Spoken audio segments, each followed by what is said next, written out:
Thank you. Okay, hi everybody. We're going to get started. Before I introduce our second keynote speaker, we have some logistical stuff and some announcements to make, as usual, for our conference. So the first thing I want you all to know is that there is a library exhibit at Norland Library, which is just a few steps away from here. And it is an exhibition of photographs of Mustang by Kevin Vagrancy. And it is from a book, Mustang in Black and White, which is forthcoming. And the text is written by Sienna Craig, and also Charles Ramble, and Niels Buchow have also contributed chapters to it. And there is a mistake on your program. The posters are correct, but it is not on the third floor of the library, but rather on the first floor. So if you are going into the library, facing the library, you make a right, you go down the stairs, and it's around the corner, and it's there. So we really hope you have an opportunity to go see those photographs. Kevin is an amazing photographer. He's been photographing Nepal for about 40 years. Note that the library is open until 6 p.m. today. It is open from 10 a.m. to midnight tomorrow, should you have be up late, but it is closed on Monday for Labor Day. And so to try to facilitate that, also at 5 p.m. today, after the last panel, we will gather right outside of this building and we will walk over together for a short tour by Sienna and by Andrew Violet of the CU libraries. So that's the first announcement, and then Rupak has some announcements. Yeah, I just have some announcements about some schedule changes for today. And for tomorrow we'll post. So I guess the best way is there's boards outside around the registration desk. There are 2 boards. I guess after tomorrow you can check to make sure. We'll still make announcements if there's changes. But at least for today, there's been 3 changes. So if you have your schedule on page number 5, the infrastructure risk and vulnerability panel is canceled for today because Galen's flight was delayed in Boston. But we'll still, so we're moving Mabel Gergen's and Denise Powell's paper to the Roads and Spatial Histories panel for tomorrow. So you'll still have a chance to see that. And I'll update that. So, but Mabel and Denise Powell's paper is going to Roads and Spatial Histories panel B tomorrow at 11 o'clock.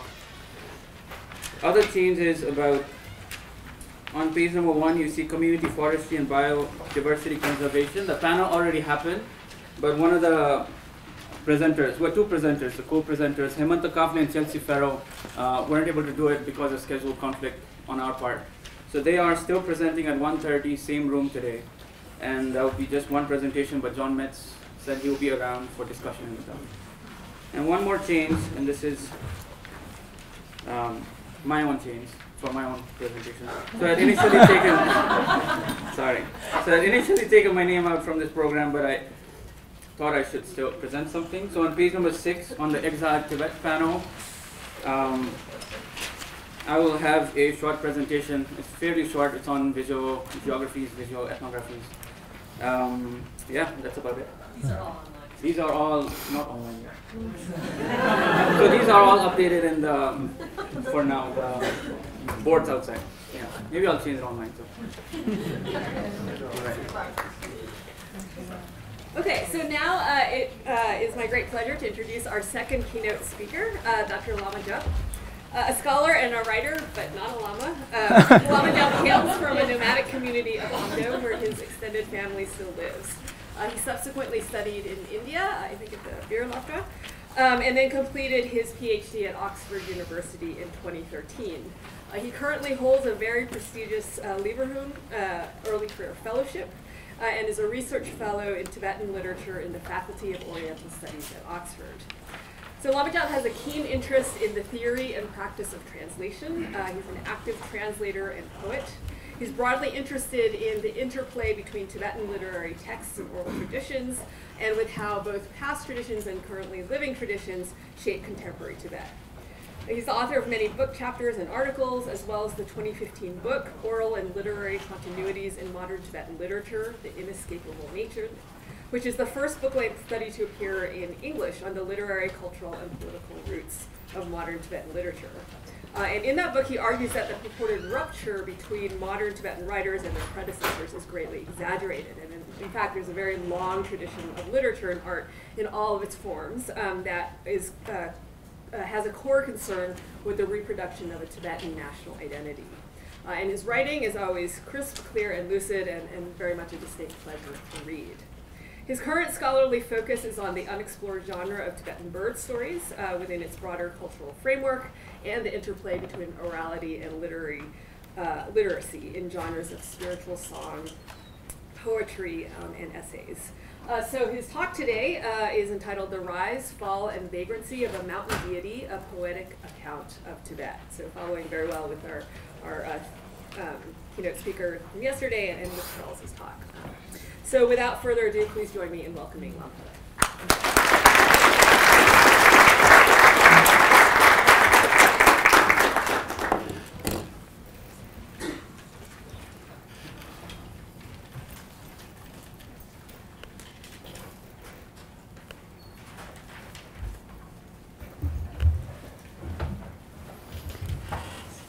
Hello, everyone. The question of if our Lama or not is a contested one.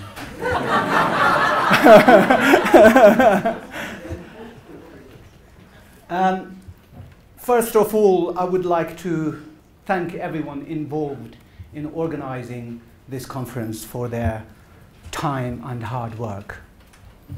I would also like to thank the organizing committee for inviting me to give this keynote speech.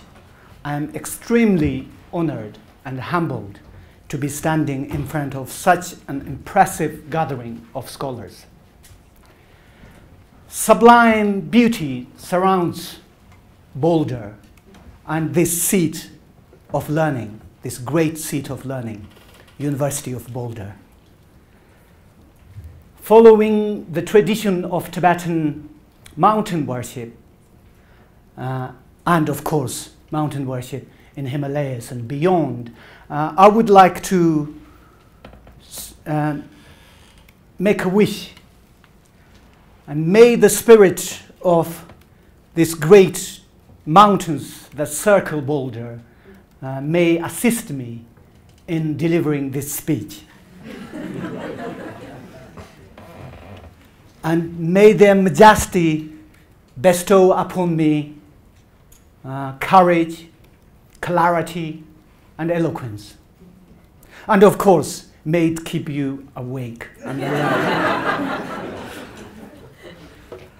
I have a keen interest in Tibetan literature, I mean in literature in general, but in Tibetan literature in particular.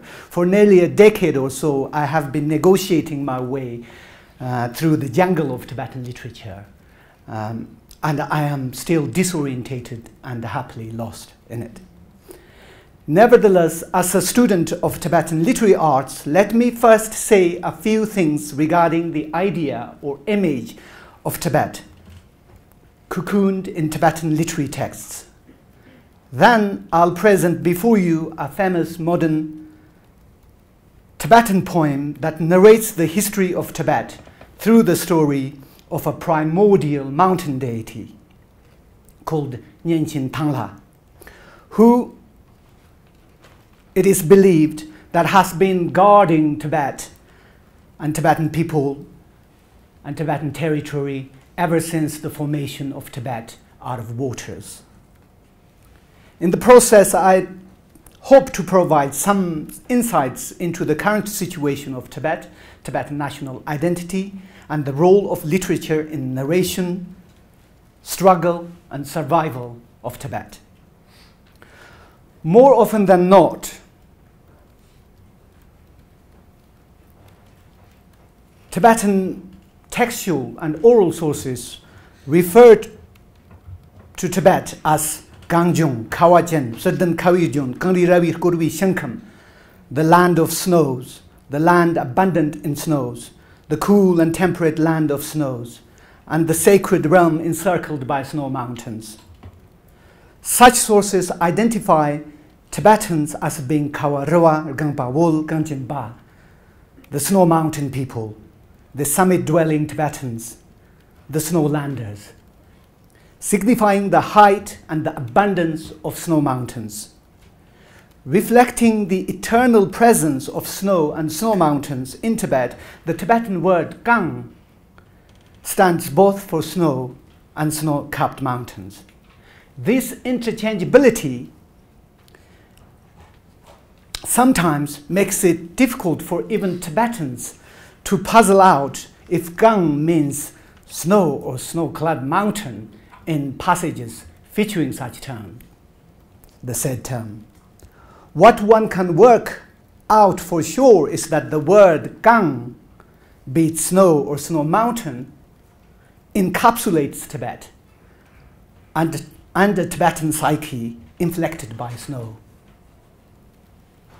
The idea of Tibet as a highland of snows and soaring snow mountains permeates historical and religious texts, medical manuals, classical and contemporary Tibetan literature, and traditional oral narratives and common speech. To cite but a few examples, a passage from the famous Tibetan Chronicle, which describes the descent of the first Tibetan king Nyati Zambo in mythic terms. It displays a self-centric spatial representation of Tibet, characteristic of pre-Buddhist Tibetan thinking, when it celebrates Tibet as such. Let me recite it in Tibetan to you so you do get a sense of its sound and its feel. Not that I like my own voice. And then I won't subject you to reading the English translation on the PowerPoint, but I'll read it to you anyway. Sina xil kalangana nyu gangjena rawa chu ganjen go remto saxang yilzang nieb zangxing hwatarchi chu zangtfshil tam juxsen pelwi nisa. Center of the sky, middle of the earth, core of snow mountains, so ring of snow mountains, source of all rivers, high peaks, pure earth, great land where men are born wise, brave and devout, where flourish horses ever so swift. The Kachim Kakulma, an 11th century Tibetan historical source, interprets its text with the phrase Puyi Kawajen, Tibet, the land of snows, so frequently that it resonates in the air long after reading it. For instance, the chapter on the origin of the Tibetan race uses the phrase no less than 16 times, with slight variations. This text also describes the territorial integrity of Tibet as being formed of 3 distinct yet inseparably interconnected regions: upper, middle, and lower. This tripartite classification will inform other historical texts and oral and literary sources. A frequently cited prophetic verse from the famous Gardam Hlugum, the Gardam scriptures, probably another 11th century text, gives a description of Tibetan that makes an archetypal significance in Tibetan histories. It attributes a divinely chosen status to the snow land of Tibet when it identifies Tibet as the dominion of Avalokiteshvara, thereby indicating the arrival of Buddhism in Tibet. To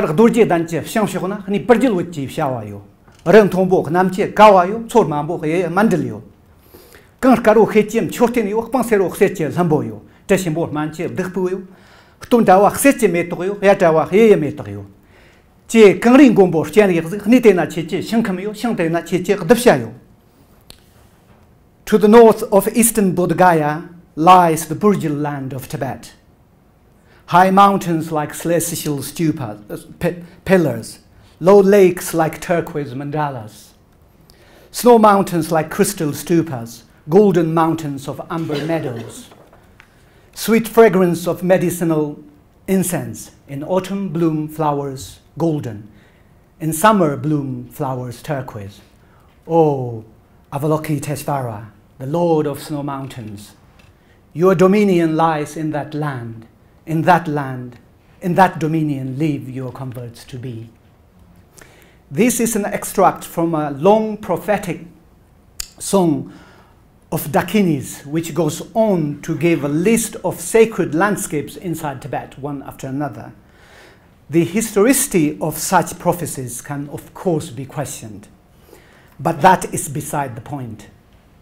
Alongside their legitimizing power, they have a unifying quality on a national scale. For instance, the verse is cited by many religious and historical texts not only to invoke Tibet as the chosen land, but also to weld different parts of Tibet into a sacred territorial wholeness. While underlining the chosenness of Tibet, different Tibetan religious figures interpret aspects of this prophecy to legitimize their respective denominations and their own native holy sites. For instance, as recently as about a month ago, the renowned Tibetan monk intellectual Goshun Gyamtso employs this particular verse to locate and describe the newly rebuilt and renovated Gomang Monastery in eastern Tibet. Thus, this frequently quoted verse functions as a grand narrative in which Tibet is the hub that holds all the spokes of different narrative strands together and intact. Each spoke is a flexible symbol that can be identified with almost any locality inside Tibet. As already noted, the idea of Tibet as land of snow is not confined to historical or religious text. It is also pervasive in oral expressions. For example, a stereotypical Tibetan wedding recital gives prominence to the snowy features of Tibet, reiterating metaphorical idioms found in the above verses. Ya wolkan jinjer jondi kangren thombu chiksal ktsangmo cheyem bapsal tomo sayeb zonsal chila topazina to chengwari kosumte da kawlo khechem chorten byangda wache wisang rabjete sanskar mu yeran chagni ngomda hamachim dokumar gangdikte tagmayu lilan zamjigijinda relhambo machin kangrati gon arngun la khece kawap tsinda rekankar shugli namjete ngarkache jamtna klungi shunda songun chikhur jalmote gon arngun tomo sala honda. Yes, let me praise the lie of the solid land, the flow of the pristine rivers, and the formation of the high snow mountains of Tibet. This land of snows. In its upper region, the three rings of Ngari resemble a crystal stupa-like snow mountain. In its middle region, the four horns of Utsang are like a snow lion flaunting the turquoise mane around its neck. In its lower region, the 6 ranges of Ndokam blaze like a tigress and her cub. The majestic Machin Snow Mountain is like a crystal pillar soaring into the azure sky. The snow mountain of ultimate victories is like a silver banner fluttering in the wind. The runaway expanse of the blue lake, that's Kokonor, is the azure sky fallen upon the earth. Within these grandiose and recurring images are allusions to Tibet's snow-peaked sacred landscape and past military prowess.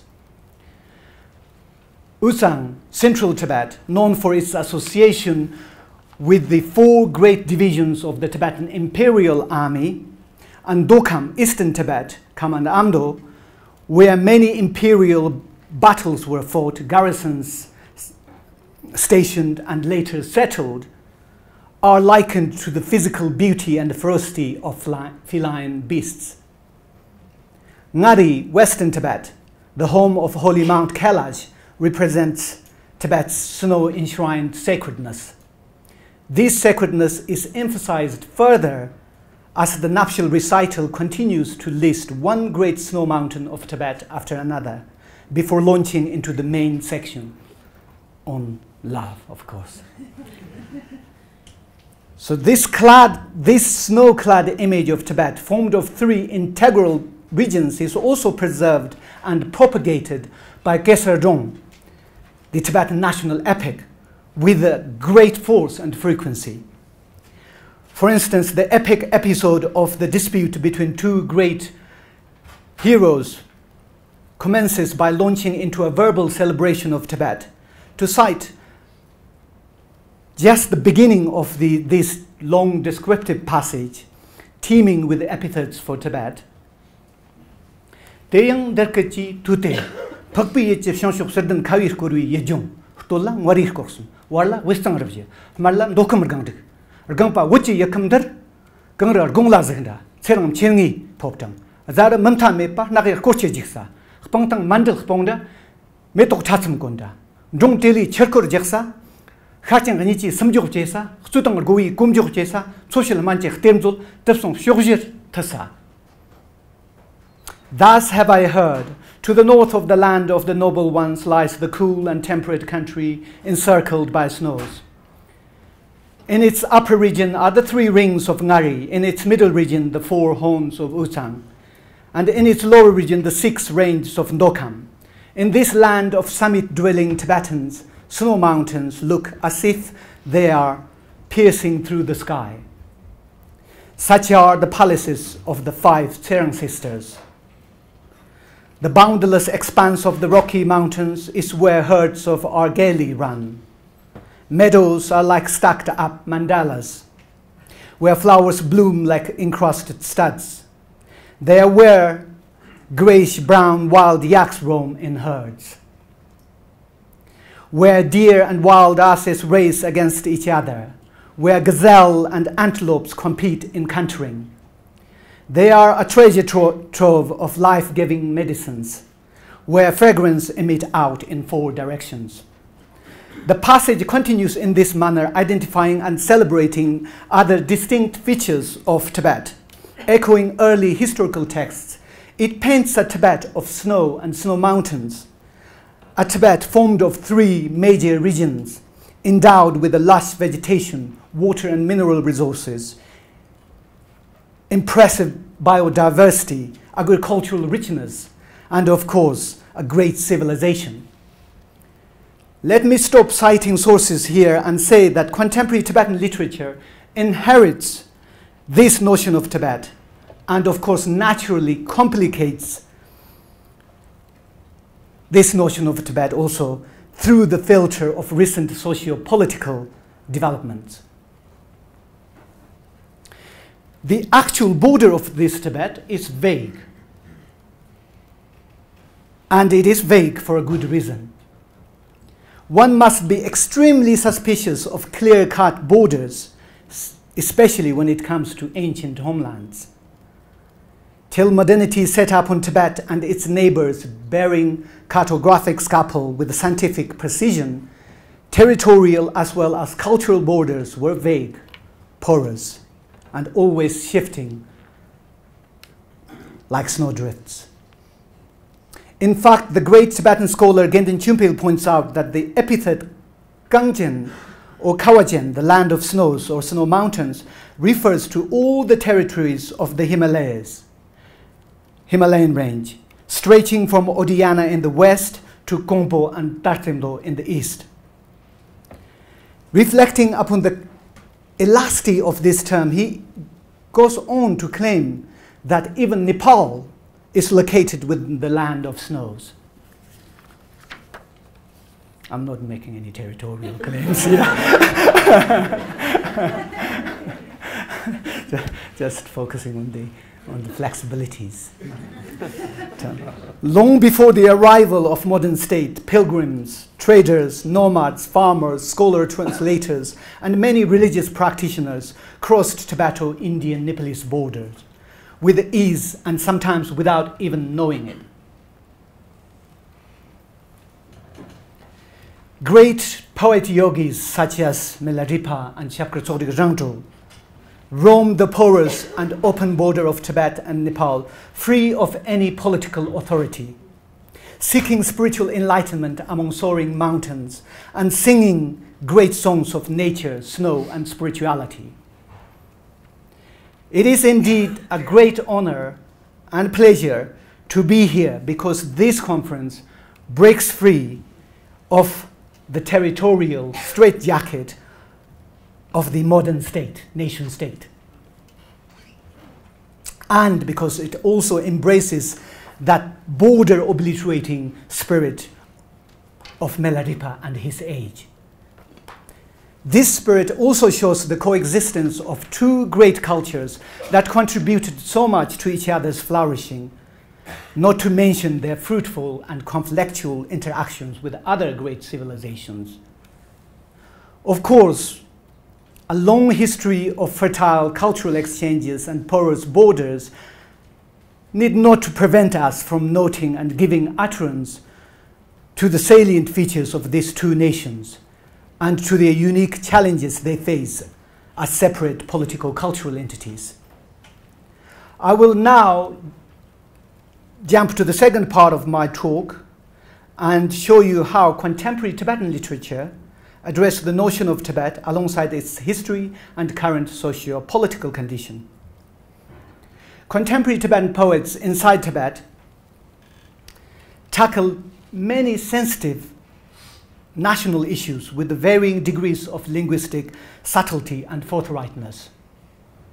Their sense of intellectual commitment and critical audacity are more than apparent in poems that address the Chinese communist invasion of Tibet in the early 1950s, the ensuing socio-cultural traumas, the resettlement of nomads, self-immolations, and other pressing issues that trouble Tibetans today. These are obviously themes deemed impermissible by the Chinese state. While a few poets are unequivocal in their choice of words, many resort to figurative speech. They find metaphorical expressiveness and imagistic precision in Tibet's early imperial history, rich classical literary legacy, complex mythology, traditional forms of narrative, and poetic utterances such as the ones that I have cited. As these poets struggle to take in and give expression to the trying circumstances under which they live, they find poetic assets in Tibet's long history and complex culture. Tibetan mythology and historical events and ritual practices are employed for absorbing, interpreting, narrating the history of Tibet and the contemporary Tibetan experiences. As a result, their already inherent potency to shape Tibetan collective identity becomes redoubled, making sense, and of course assisted by the current colonized social existence. These are effective vehicles for making sense of and giving artistic utterance to the chaotic present, whilst circumventing state censorship and reprisal.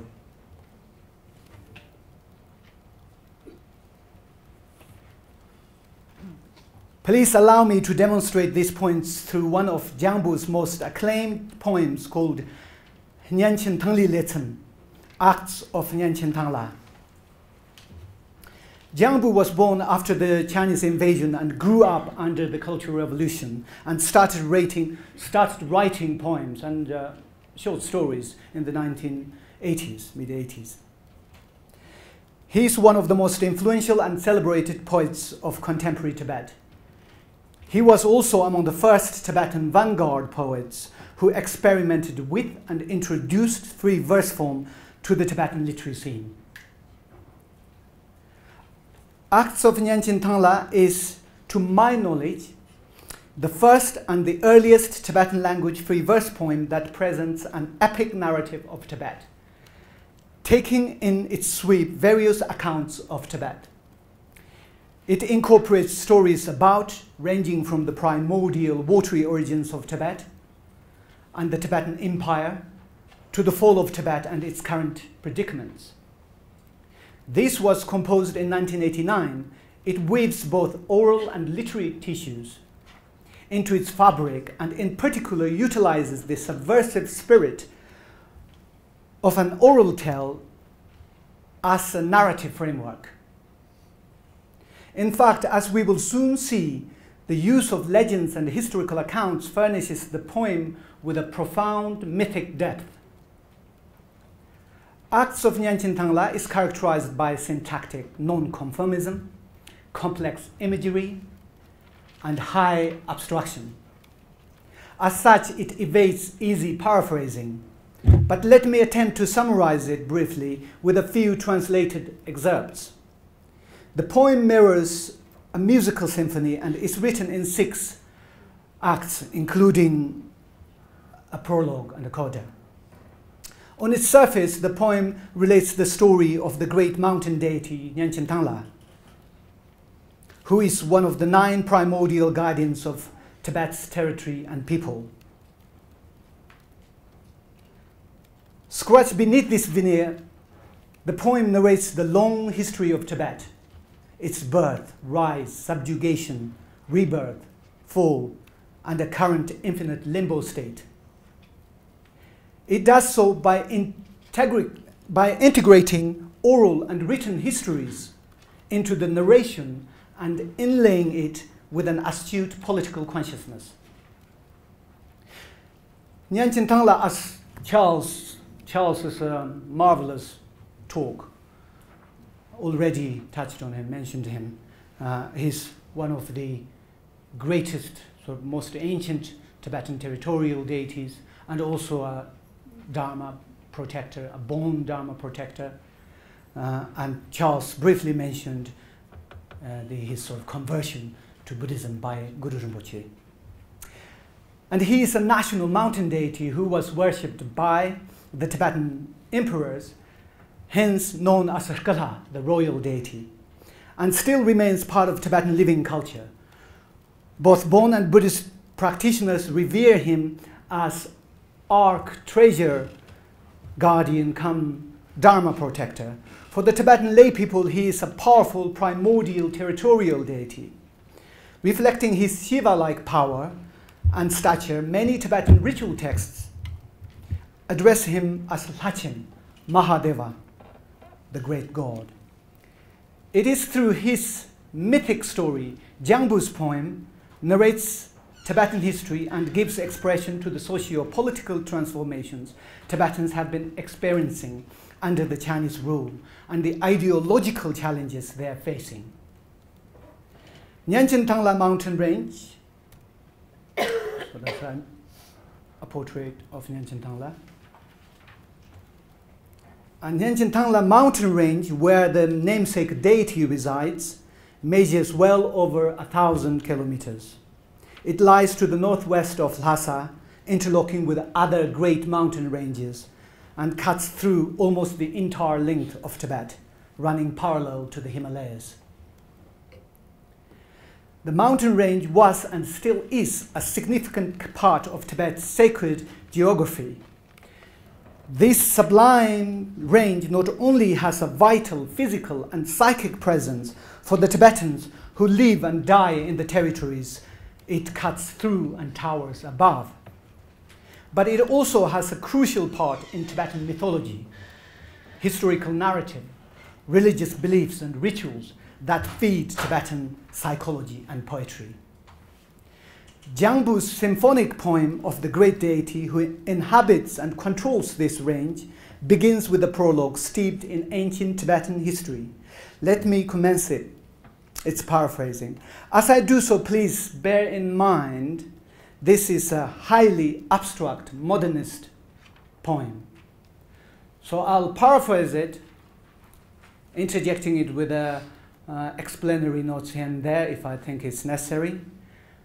And then if you're still confused, I'm terribly sorry. That's because I myself am confused.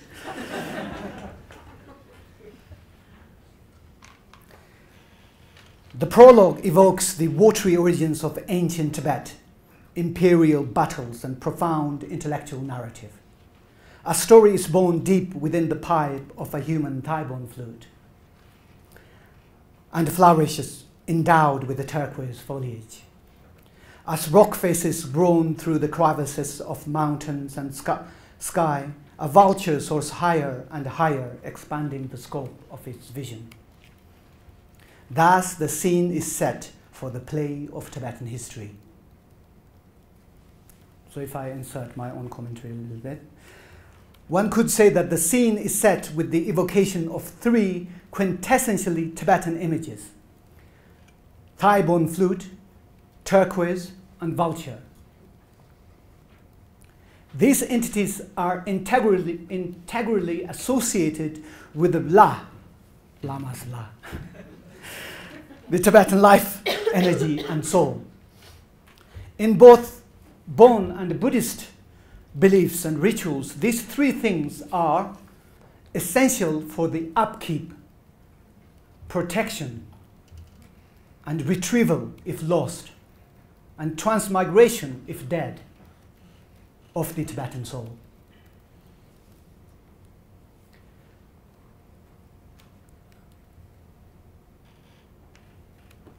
So Nyenchen, in Act 1, Nyenchen Tangla arrives, I'm paraphrasing again, arrives on the Tibetan historical scene in his youthful prime.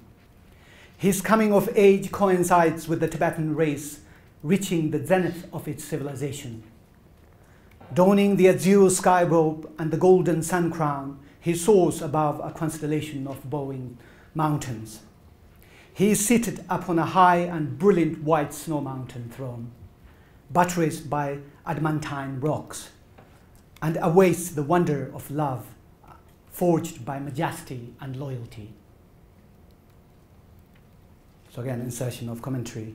Thus, the arrival of Nyenchen Tangla is described in visual terminology redolent of the famous accounts of the descent of the first Tibetan king, Nyati Zambo. All the Tibetan narratives relay that when the first Tibetan king, Nyati Zambo, arrived on the Mount Lharijiangto, natural forces, including rivers, forests, boulders, and mountains of Tibet, bowed before him. Nyenchen Tangla, the great Tibetan mountain deity, appears onto the symphonic stage like the first Tibetan king, imperial king, who exerted imperial powers. He waits for the wonder of love, and that carries both romantic and patriotic senses. Paraphrase again. Using drums and cymbals, conches, flutes, gods perform an orchestral music amidst smoke of incense offering. Goddess Jobuta Molam arrives surrounded by her bridal horsemen. Hoofbeats of tens of thousands of horsemen tear through wild flowery meadows and disrupt even the growth of forests. As royal bride gallops towards her new destiny, her hair flutters like a black prayer flag within the embrace of the sweet dust breeze. The arrival of the bridal party is described using Tibetan sounds, sights, and imagery. To insert a commentary again. The terminology also evokes imperial ambitions, expansionist military power, hidden aggression. The yearn for love portends complication and unpredictability rather than qualities of constancy and loyalty wished for by the newly enthroned Nyenchen Tangla. Back to paraphrasing again, I'm sorry to confuse you, keep your mind jumping to and fro.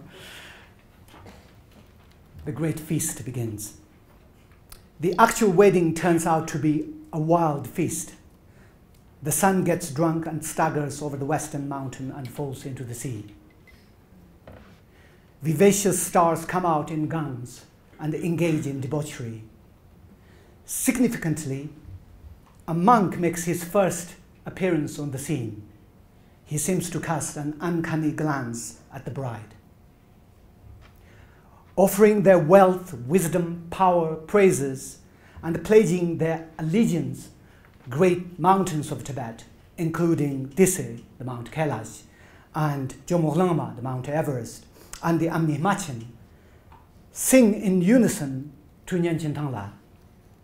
Nyenchen Tangla declares the eternity of Yongdong, the Tibetan swastika, and the invincibility of mountains. He hails the eternal triumph of Yongdong, the sun and the moon in Tibet, and locates the sources of triumph in love and unity. Act 2, mistake of the tale. Immediately following the wedding, Nyenchen Tangla leads his army against an invader, who turns out to be the Lotus Bomb, Pamasambhava or Guru Rinpoche. the progenitor of that mysterious monk at the wedding party. While on this defensive military expedition, a fragmentary, disconcerting story circulates among the civil populace, sowing seeds of doubt and fear. Is it true that the tantric proba-wielding yogi obliterated your pride, that is sharper than your sword? Is it true? Is it true that he cut asunder the tradition that is fiercer than a bonfire? Is it true that you are banished far away, separating you forever from your subjects? The answer to these questions of consternation appears to be affirmative. Learning of the defeat and the banishment of Nyangchen Tangla, Tibetans and the poet begin a desperate search for him, accompanied by moans and intense grief. The ritual hand gesture of the monk results in internecine sibling fighting, betrayal, and moral decay. Everything in the aftermath becomes irreversible. The queen has an affair with the Nyangchen Tangla's monk brother, Samten Gangzang, and becomes pregnant while king was away, battling the proba-wielding yogi. That particular yearned for love in Act 1 turns sour. In place of the wished for majesty, there is defeat. In place of loyalty, betrayal. In place of unity, internecine fighting. In place of the eternal stability of Yongzhong, the Tibetan swastika, we have vagrancy.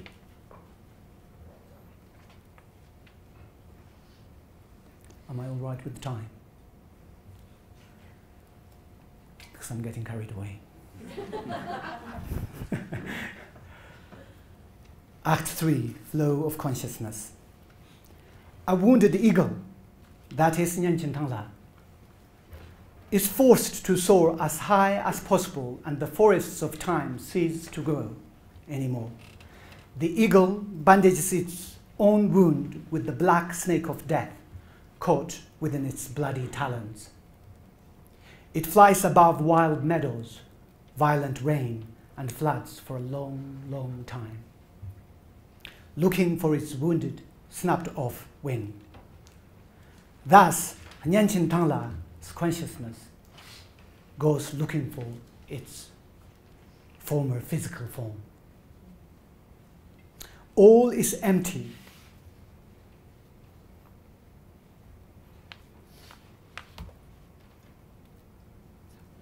All is empty and quieter than the cave within the palace. The monk continues to flourish and conquer all aspects of Tibetan life.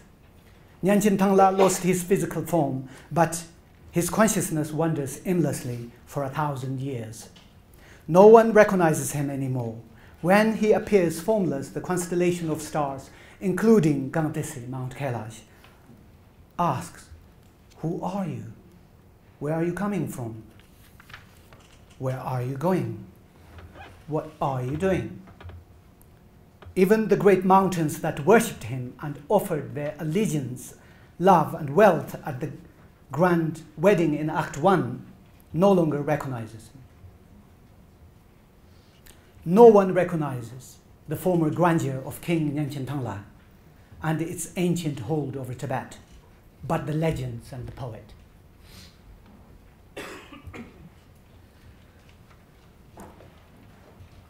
Act 4, Land of Snows, Ineffability. Something unspeakable takes place in the present day Tibet, as stars hide behind morning clouds like scattered unmelted snow, only to blossom on fallen old trees. A variety of colors mix and clash. Incrementally, all forces work to transform Nyangchen Tangla's color, and he is in danger of losing himself. It is difficult to tell if he resides alone in the palace or the temple, or meanders, solitary, under glacial ideas, collecting deep reflection. Packs of wolves gather from the 4 directions spectacularly. devour the remaining sunshine in the ruins of the fortresses, crunching. Their silent, simultaneous yawns flick off the electric switch of many entertainments around the world. The smoke of the thigh-bone flute swirls in a haze across a cinema screen, watched by a Western audience, and it reeks of the synthetic perfumes in their hair. There is an unexpected reunion of Nyantchen Tangla and his grandchildren, but without speech. All speeches became old, forever out of date. The silence and separation of mountains that ensue conceal Nyantchen Tangla's aged wisdom and fame. The poem concludes with a mysterious question which seems to contain a hint that the play of the Tibetan history will continue to be performed. In the vibrant meadows and flower gardens of the East, where the goddesses perform the play of beauty and temptation. I'll end the summary phrasing of the poem here.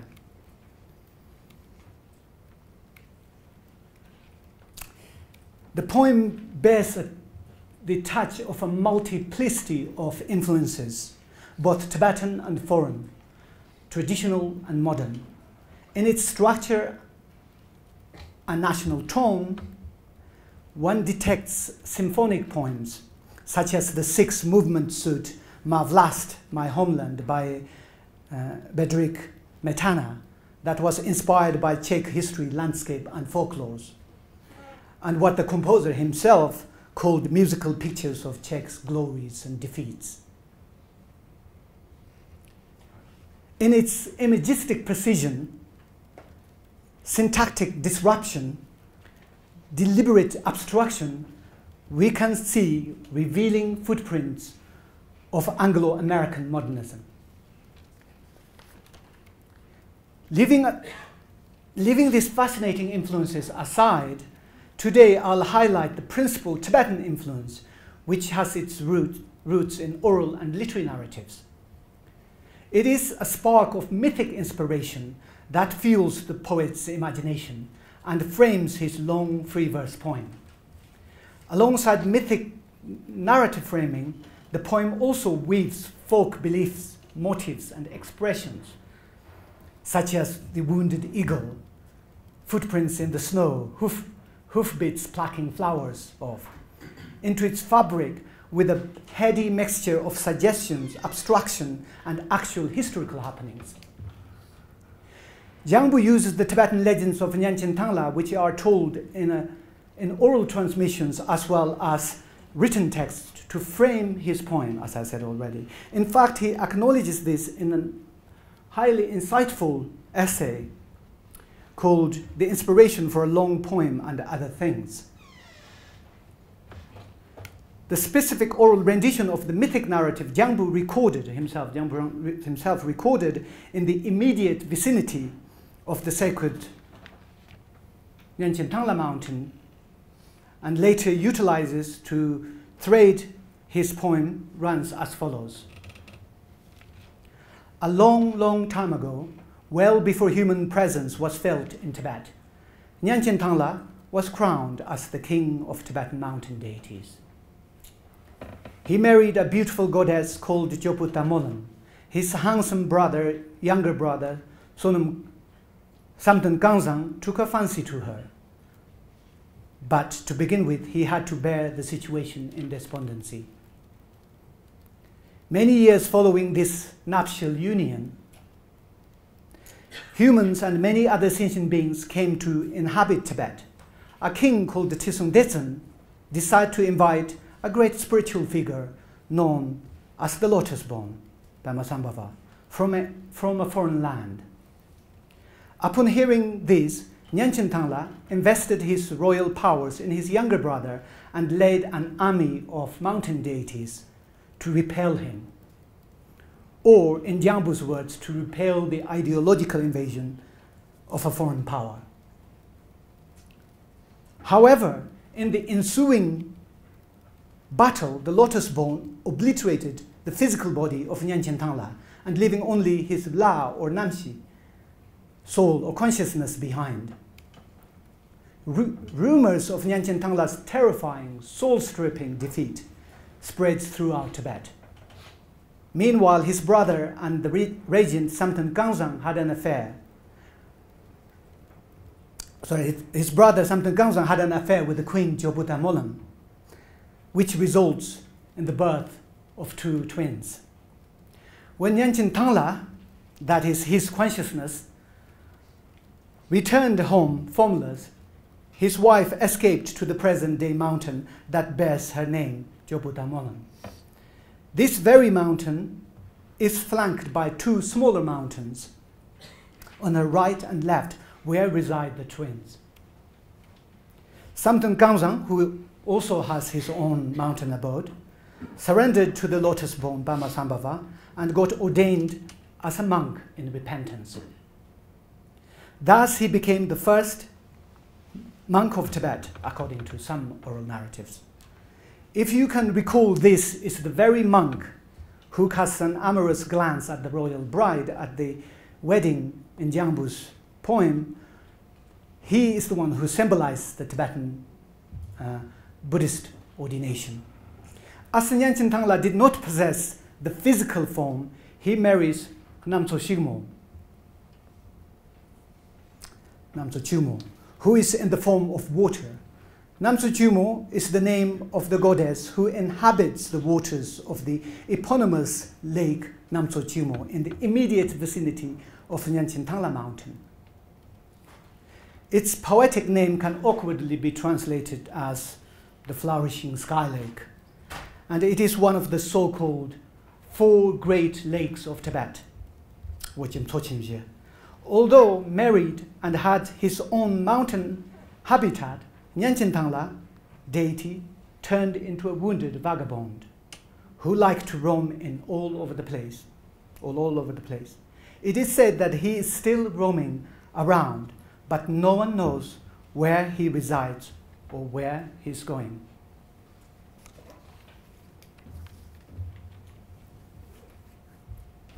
Why does Jiangbu employ this tale as an organizing principle? The rise, fall, and vagrancy of the erstwhile majestic king of Tibetan mountains and mountain deities works as a profound allegory for the history of contemporary Tibet. This legendary tale helps to process and communicate traumatic experiences as well as gain insights from them.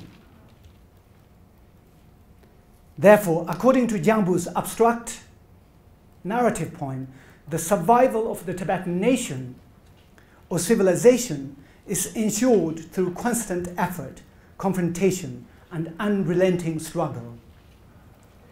A struggle that goes beyond mere brutal fighting with the adversary. It entails violent conflict, defeat, acceptance, appropriation, reform, compromise, preservation, silence, and self-expression over a long period of time.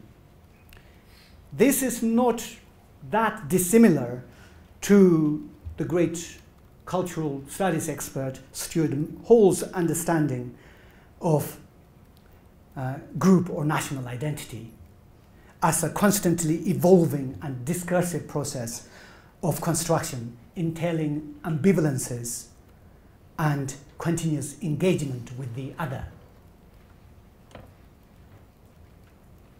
Identity, for Stuart Hall, is concerned with the representation as it is to be about questions of using, to quote, it is said to be more about questions of using the resources of history, language, and culture in the process of becoming rather than being, end of quote.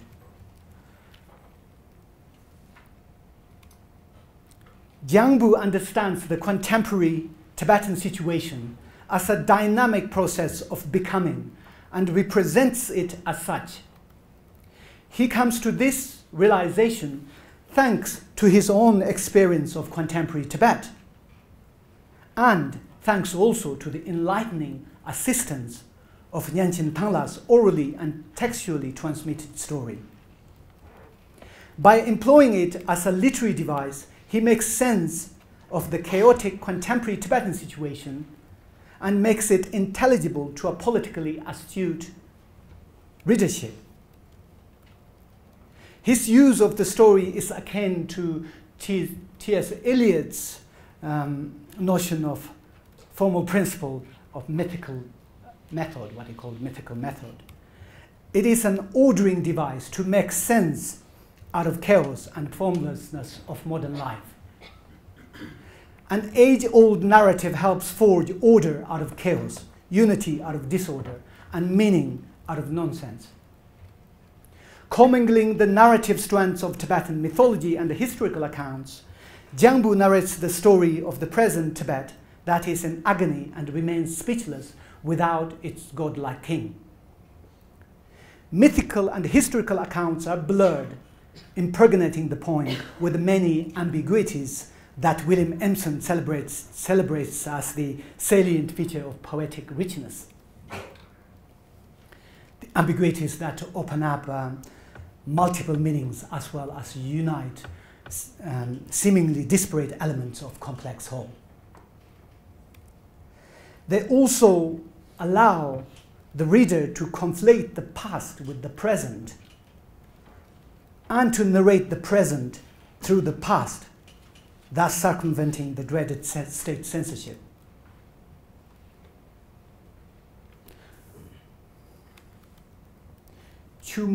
Tumultuous political events forced His Holiness the Dalai Lama and about 80,000 Tibetans into exile and made them roam all over the world, stripped of the territorial body of Tibet. Actual historical happenings and the transformative processes the Tibetan nation and its cultural tradition have undergone are captured by the metaphorical expression of the wandering Tibetan poetic soul, or the vagabond Tibetan mountain deity, who once upon a time held the sway over the Tibetan mountains. Guru Rinpoche's was an ideological invasion that also succeeded in the territorial takeover of Tibetan mountains that are the soul of pre-Buddhist Tibet. He achieves an ideological subjugation of Tibet through the conquest of Tibetan mountain deities, through their conversion to Buddhism.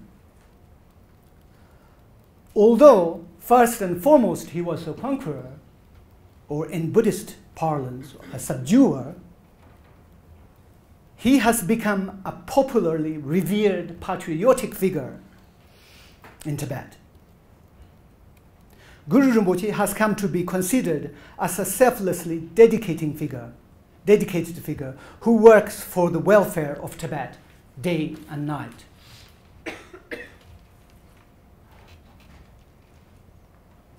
Nyeri gongri woche tuntam jun, nyesar chardal ola, nyesar chardal dangla chaptem jun.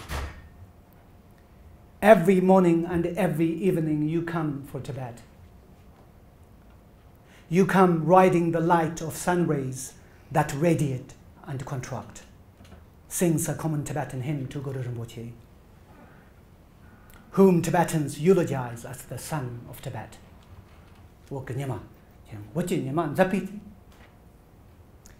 Serious questions lurk within Jiangbu's poem, like the question marks that fills the empty eye sockets of the mountains when they saw Nyangchen Tangla formless. Would the Chinese communist invasion have a destructive as well as a regenerative impact, like the legacy of Guru Rinpoche? Or has it delivered a fatal blow? Will Tibetans overcome colonial rule and the new ideological invasion by confronting, accepting, turning defeat into survival, and changing disadvantage into advantage?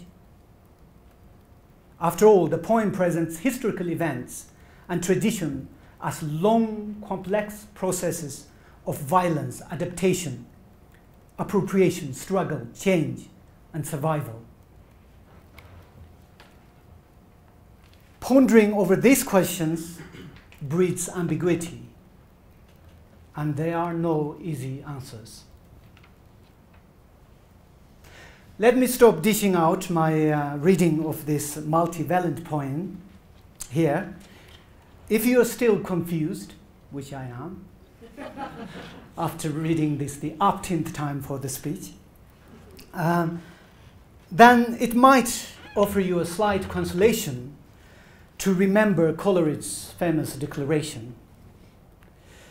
Poetry gives most pleasure when only generally and not perfectly understood. In conclusion, I would like to say that Tibetan society and culture have undergone revolutionary transformations since the early 20th century.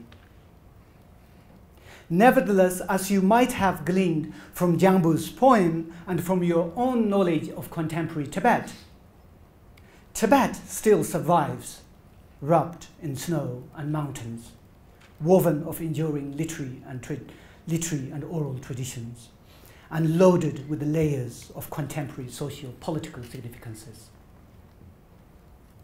The contemporary Tibetan poet often falls back on the Tibetan language, history, and artistic heritage in order to express the unknown and the unspeakable in terms of the known. The current Tibetan condition influences and complicates the poet's notion of Tibet, yet it is a notion still richly informed by poetry and narrative of the past. Thank you for your time and attention.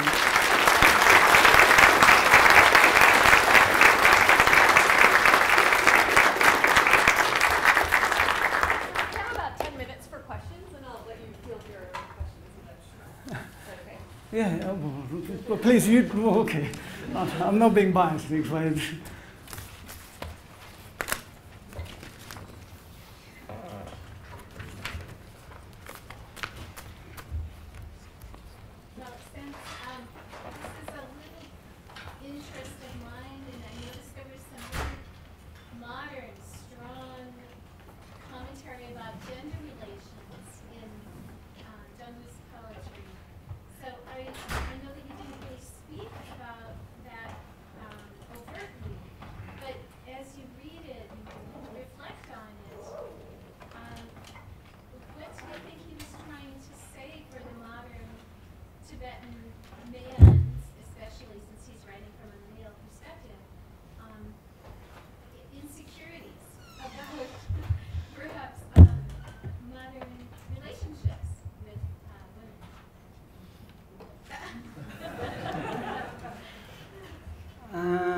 No idea. I guess you need to be. I guess one needs to be careful. Shouldn't go and battle with the purba-wielding yogis, leaving one's queen behind. But sorry, I can't answer that question. Yes, he does touch gender themes in some of his poems, but I wouldn't say it's necessarily he's being vocal for the rights of women or anything. But he does tend to touch some on these issues. I was wondering if you could comment more on, because you talked about pre-modern versus modern nationalism in terms of invoking these deities. I was wondering if you could talk more about that, because nationalism is oftentimes understood as something that is a product just of modernity, and then pre-modern versions of using oral history to talk about all lived regions in Tibet. Speak more of that. I don't think I use the word nationalism. I'm so scared of it. Yeah.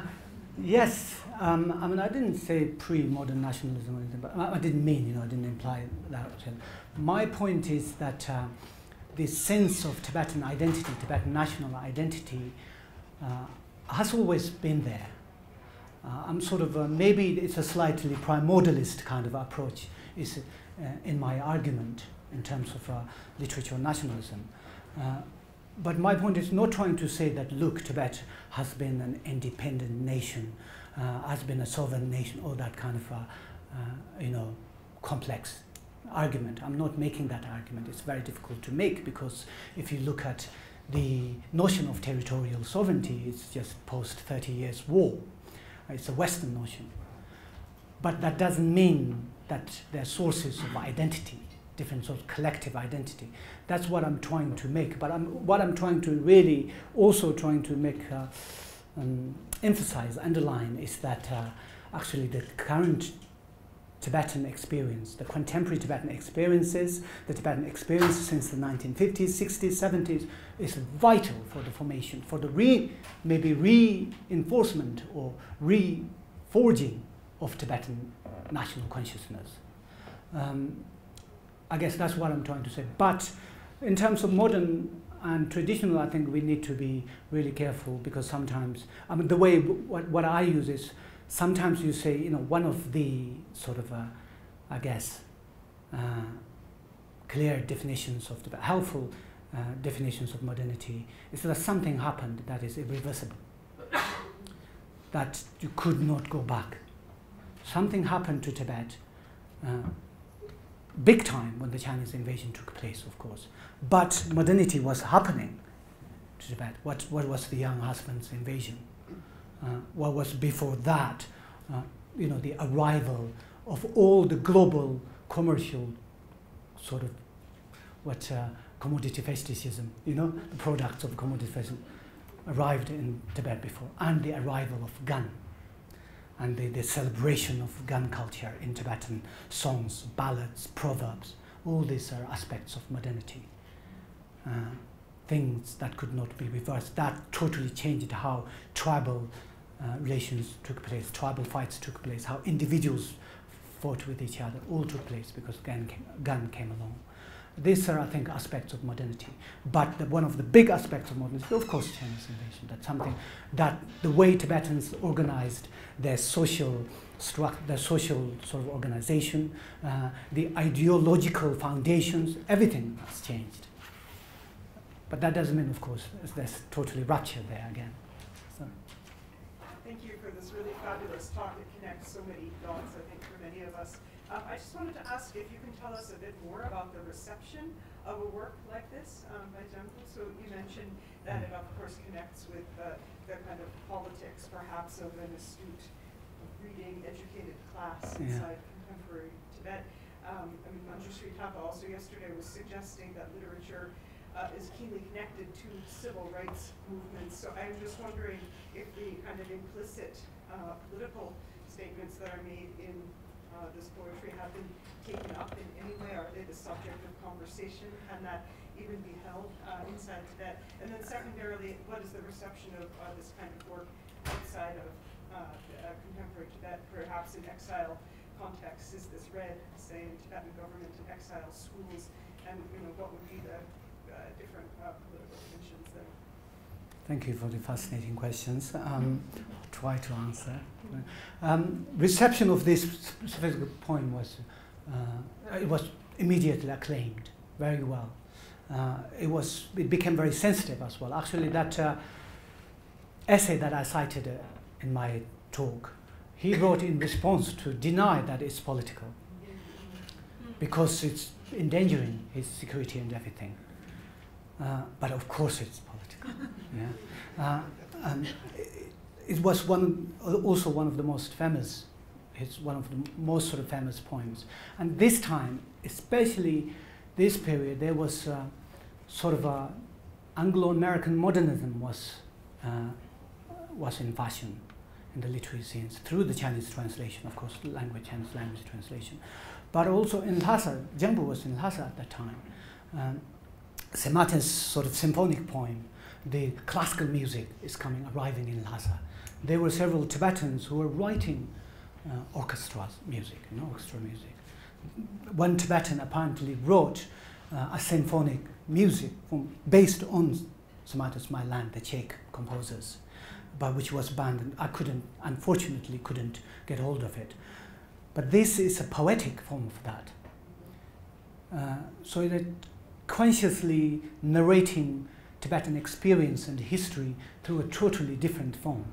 But I mean, I have tried my best to make it sort of intelligible to you through my summaries, but it's a highly, highly abstract poem. So if Jambu, maybe he might have got questioned anyway, but it would be very difficult to pinpoint. You know, he could say anything. He said, look, that's really nothing. Just, I had a huge hangover and I wrote it or something. So it has got that kind of room for maneuver. And in terms of exile, I'm receiving it well.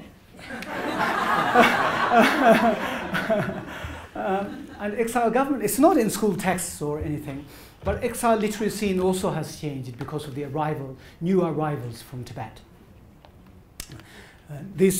Many Tibetans, new arrivals, seem to also emphasize that they actually contributed so much to the literary production in the exile community. But I don't think that's the case. Actually, the fertile land is there. It's receptive. And also, of course, the exile, you can see the influence of exile in here, exilic existence, having huge influence inside Tibet. But not as, of course, popularly read as inside Tibet. Thank you for that fascinating talk. I'm still collecting my thoughts about the many points you presented. But you mentioned this idea of modernity being irreversible. Yeah. And it strikes me that that is also the case for the coming of Buddhist ideology in Jungkook's poem. And these other themes that you draw out with the coming of Buddhist ideology is a kind of something that is full of violence and betrayal.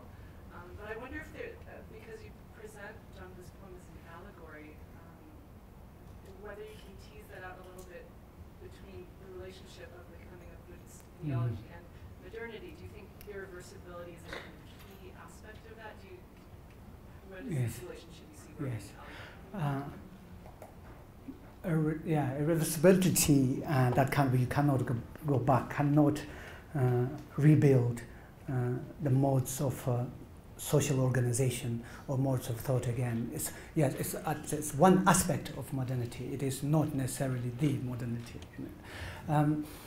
Jiangbu, I think, being obviously very, very ambiguous and very clever here, is that what Buddhism did, what Guru Rinpoche did, was definitely an invasion. I mean, it's pretty violent if you lose your body.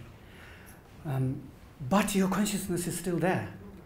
But Tibet has reformed, maybe reinforced, sort of revolutionized its identity, based still some elements from the past, from pre-Guru Rinpoche period.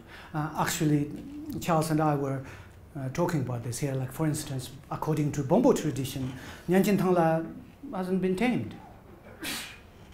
Wasn't tamed by Guru Rinpoche. So this is a fascinating one. That is the reassertion or assertion of Tibetan independence. I'm not talking about political, territorial independence here. I'm talking about as a sort of this independent thinking, cultural. So I think Jiangbu, what he's saying, that Buddhism, yes, transformed Tibet, but it kept things, because the Tibetan identity, pre-existing civilization, negotiated things with it, both sometimes violently, sometimes compromising, but this time, the many different sort of colors are clashing, and Nyangchen Tangla is losing his color. His color is seeping away. So Tibetan cultural identity or Tibetan civilization is losing its almost kind of like a fabric. Something that I think that my own reading, of course, this is poor Jiangbu is dead now. So I'm reading, after that. I'm meaning, sorry, the death of the author. So my own reading of it, people will have different readings of this poem. But he lives, I don't think it's a hopeless poem either, poem of despair either. I think he lives it open, look, saying, don't panic. Big things like this. One great political and spiritual transformation took place in Tibet, the arrival of Buddhism. And actually we survived stronger, with a great civilization, a great sense of identity. So maybe we still have hope you know, if we learn from something like that, I can see. I think we have time for one last question.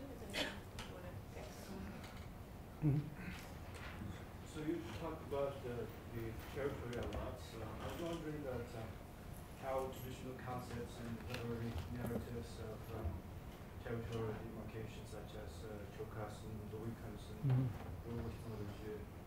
these sort of complicate current notions of territorial demarcation, such as where currently Tibet is the west of Tibet is divided into like TAR, Qinghai, Sichuan, Gansu, and Yunnan provinces, and then within them there are like smaller administrative units. So I was wondering how traditional concepts evolving from that to current administrative units, how these sort of re-territorialization first affect literary traditions, and second, how these sort of processes of re-territorialization affect practice and concepts of Mountain Deity. I think it affects it a lot, but like again, once, like what Charles was saying in his talk, the plimsoll, as it tells, sort of, you know, layers, although sort of the political, the modern state, the Chinese state administrative division of Tibet is divided now into a different sort of areas. But still, the idea of this sort of older forms of territorial division, I think, exist. I mean, we know it exists anyway. That still informs Tibetans. The other issue is, I think, yes, the Chinese divided many Tibetan territories into different counties, different townships, but even that itself, I think Nietzsche, was, someone said that to build a new temple, you need to destroy an old one. You need to build it out of the destroyed old one. So which means you still use the bricks and maybe some of the design and everything. So the Tibetan idea of territory is still visible in the modern division of Chinese, modern territorial administrative division of Tibet.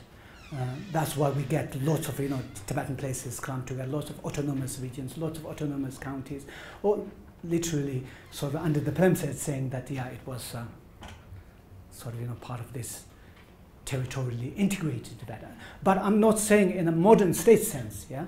I'm also saying, making a look, it's vague. The borders are vague. The border of Kham and Amdo are vague. Sometimes normal is Amdo, usually normal Jelang Tichoka is Amdo, but also some parts of Kham are referred in texts as normal, or Kham, even Amdo sometimes referred as Kham. It's the border, far away, far-flung territories. So the borders of all the Chokasam, all the three regions are very blurry, I think, and it's better to leave it like that, leave it blurry, because that's where the flexibility and where freedom lies. If we set it up, we divide it like the colonial powers divided Africa like a cake, huge problem. Well, please join me again in